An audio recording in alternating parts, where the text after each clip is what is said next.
Hey everybody, welcome back to the channel. Today we are getting back on the 38 Plymouth P6.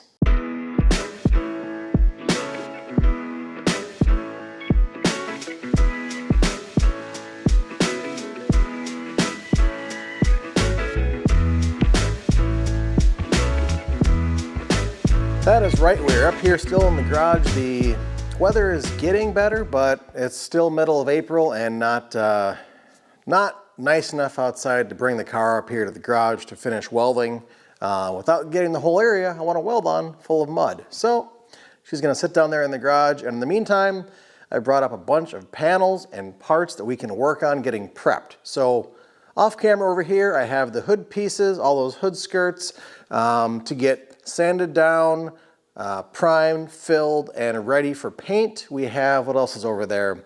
I have the trunk right here next to me, has some dents to work out of it, and also we have 3 of the other 4 fenders down in the shop to bring up yet. One of them, the front one, still needs to have some metal repair on it and then ready for primer. The 2 rear ones, that metal work has been done in an earlier video, and those are again just waiting to have the paint stripped and primed so we can finish the body work or metal work on those. But spring being spring, I don't want to let things sit bare metal for any longer than possible, so I'm sort of just combining all of the stuff, and I'll spray it all one time and get it all primed up for us. I'll probably do most of that off camera because I've done a lot of other painting videos, and I'm going to do more here soon too. But for right now, we are working on our rear taillight conversions. The car had one taillight on it from the factory originally, and we have that one. The owner would like to have functional brake lights and blinkers as well. So what we've done is gone out to good old Bays of E and found another matching taillight assembly for the, yeah, I think that's the right side. Yep, that's right. So we've got a passenger, driver, and a passenger, and the wiring on these things is horrible and degraded anyways. You can see here maybe. It's just focus maybe. There we go. Nothing I want to put back in a car. So that one still has one more screw to knock out of it before I can disassemble it fully. But in here, I don't know if you can see too well. Flashlight. So there is another little sub piece of metal in here with the light fixture in it, but I'm going to take this out because we are doing a tail light swap or bulb conversion, and we are going LED all around for brightness, visibility, safety, whatnot, and the rest of the car has already been converted to 12 volts, so that's what we're doing. And we got a new set of the appropriate wiring or plugs for it as well. And what that's going to have me do is pretty much, like I said, I'm going to take out this inner piece here, this fixture, and I believe I'm going to have to make a little wider plate on the back of here for this new receptacle to bolt or to mount onto. But that's going to be fine, not going to be a problem there at all. We just need to have a good secure way to mount this in the fixture and have all of our wires come out. We have our ground, we have our stop light or tail light, and then our blinker, parking light, however you want to say it, because clearly I can't articulate anything this afternoon. But yeah, so that is the plan, and there's a handful of different wiring options, harnesses you can get. I prefer one with a dedicated ground to go back into the wiring harness versus a frame ground because, well, old cars, good grounds are not always the easiest to come by. So for right now, I need to work on getting this inner bracket out of the light. And once I've done that with both of these, I'm going to clean up the insides of these housings and spray them with some of the rust inhibitor. And I haven't determined if I want to keep them black inside or if I want to do them silver or something for a little more reflective characteristics inside. We'll see. But for right now, we're just going to go ahead and drill this out. Looks like a couple of rivets Looks like a single rivet possibly. So we'll go ahead and get that drilled out, and alrighty, we got this drilled out, no big deal. Hit the rivet with my punch, pilot hole a little bigger bit, and boom, we got 2 pieces. The issue is, well, everything's got to get cleaned, but this backer plate where the old light fixture went into needs to be cut off and a little bigger piece welded back on for our larger lighting assembly, just a little smaller. And I know, yeah, I could have gotten another one this style. I don't particularly like this style, again, because they have the integrated ground into the frame, and I wanted to have something, like I said earlier, with a dedicated ground. So here we are, and it's also a newer style, and yeah, there we are. So what I want to do quick is hook this up with one of the LED bulbs. Just check all the lighting and the wiring, make sure that stuff works before I go through the effort to start fabricating some new bracketing for this. So somewhere in my mess behind me, I've got a 12-volt power supply. So yeah, I don't have any. Nope. Maybe I've got something that runs 12 volts. Let me look. Alrighty, well, I've got my old Radio Shack power supply I've had for, I don't know, probably 20 years, back when I had a CB radio on my desk at home. And got our 2 leads. Our white is our ground. We have our green one, which is, well, depending on how you wire things up, could be your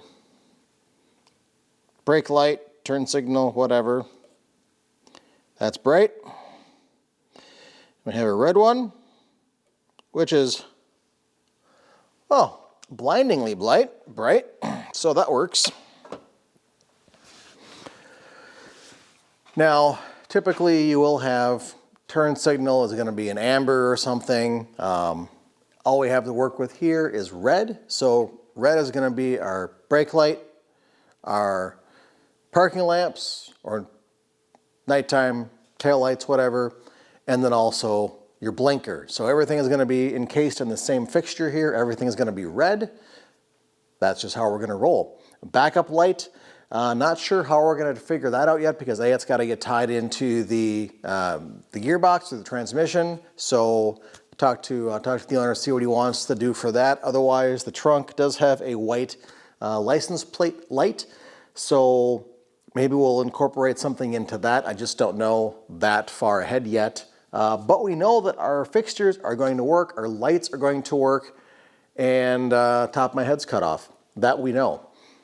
So really now I'm just going to finish cleaning up these fixtures and work on finding some metal. I should have some over here somewhere. So I can go ahead and make a larger plate for this to fit into. So I'm going to do a little bit of little CAD, some cardboard aided design, find something that'll fit both our fixture and in this fixture itself. And then we'll mock it up, make sure it works. Once we do that, we'll go ahead and get everything cleaned up and prettied up, ready for paint. Alrighty, gang, we've gone ahead and done a little fabrication, very minimal if you even want to call it that, trying to get this new light fixture assembly put together. Let's take a look. So albeit just wires dangling around now, we have in here our new improved light fixture. I'll show you that in just a minute. But we've got our power supply here, our basic tail light, and then if you hit brake or turn signal, there we go. Definitely a whole lot brighter. We take that off, we see you've got our red bulb. So again, plenty of brightness. Let me take it apart here quick and I'll show you what I did. Alrighty, so what we've got is just our original piece here. If I can focus, maybe. There we go. And all I did was chop off back here and made this new bracket here that the ring or the new light socket fits into. And I'm going to go ahead and clean this up. This is a cruddy weld just to see if it held and if this concept would work. So now that it does, I'll go ahead and get this all cleaned up. But really, we're just taking this new bulb socket, putting it in, twist lock, and there we go. Our bulb fits in there and everything is great. So of course, we'll get all these wires tidied up before we're all said and done. But just as a concept and just to prove that it works, and it does, I think that works out pretty well. Probably half hour of my time to go ahead and get this cut out, sanded down, and tacked on. So now I'm going to go ahead, get this cleaned up, work on the other light assembly, and then we'll have the pair of them done. And after that, like I said, the insides of these fixtures need to be focus, there we go. The insides of here definitely need to be cleaned and prepped, but we will get there.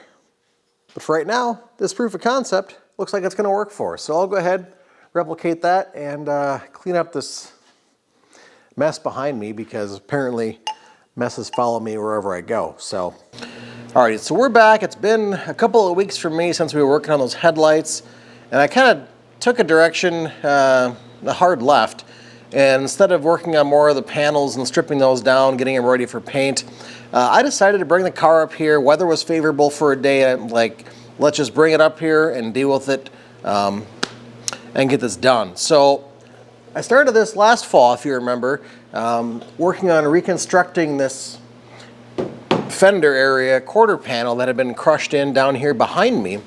And I've just been piecing in the last front third and getting it kind of almost ready for paint. I've at least got a primer on it and some of the Eastwood rust encapsulator. I'm not sure if I'm going to paint in here yet the color of the car or just hit it with some underliner, some under bed liner or whatever, Raptor coat, whatever the case may be, Line-X, whatever, under here and then in the fender well itself.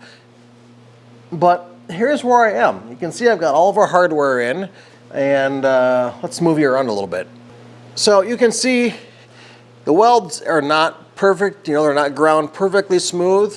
Definitely as we get around here to the front, there is certainly some work I'm going to have to do to fix this area here and get our contour in.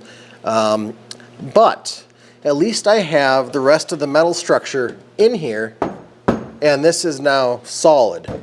You know, we're not able to push this quarter panel in, you know, a good inch anymore. And like I said, you can see this stuff, and I'll clean more of this up as we get ready for paint. But if we put a underliner, a bed liner under here, you're not even going to see any of this stuff. The important part is here it is welded in and it's welded solid. And even this area up here that used to pucker in and out no longer does. I took a lot of measurements from the driver's side down here to get this spaced out correctly. And just hanging free was about 3/4 of an inch pushed in from where it should have been. And I took a number of measurements around here and many fitments with that fender on and off to follow the contour of that fender. So I made sure that these lines came out where they should, and you can probably see there's definitely going to need some more body work, dolly and hammer down here to get everything back where it goes. But it's a huge improvement from where it was. I have one little cap to put on under here, just a little strip, and then that's going to be all sealed up from elements and critters. And then I can work on the other areas. There's an area like this on the driver's side as well. And with this big part done, we can now move on to other parts, like I said, the other couple of corners with rust on them, and getting the seatbelt brackets mounted across the back for the seatbelts, which really was one of the first, the primary things that I was asked to do on this. And then I kind of snowballed as to let's try and fix this fender damage. Let's find the new fender. Let's put on new headlight or new tail lights and new shocks. It's kind of snowballed, but that's how it goes. And for now, I think we're going to wrap this one up and keep it shorter than most of the other videos. We are going to come back. Like I said, we have the rear seatbelt bracket. It's kind of dark back here.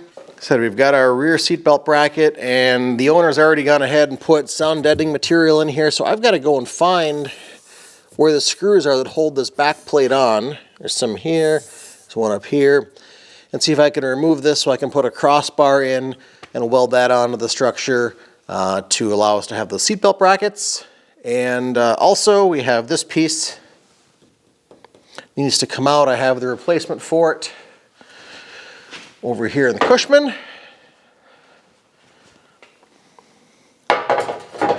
So I need to figure out how that comes off. It's not simply a overlay. The old rusty part has to come off. And you can see down here, it is definitely rusted. So those are going to be on our agenda for the next couple of videos. I did go ahead and start working on the trunk here, get some of those dents pulled out, and just a lot of miscellaneous stuff before we can actually fully get back down to the shop and make that our primary workspace, because really I don't enjoy leaving my car sit outside in the spring weather. We do still have snow and sleet and spring Minnesota weather, so prefer to keep it indoors. But this has been up here for the last week, and it's time to go back down to the shop. But for now, like I said, we're out of time, wrapping this one up. Thanks for watching. Hit that subscribe button, like the video, drop a comment below. Thoughts, if I'm missing something I should be aware of or look for when installing those seatbelt brackets. Maybe you've done it or something similar on a different car and you've got some advice you could share. I'd sure appreciate that. I've got them for my 52, but I've got great mounting points right on the cab of the vehicle to do that, to add them in. Not so much in this, so I guess we'll figure it out. Anyways, thanks for watching, and we'll see you all real soon. Bye-bye.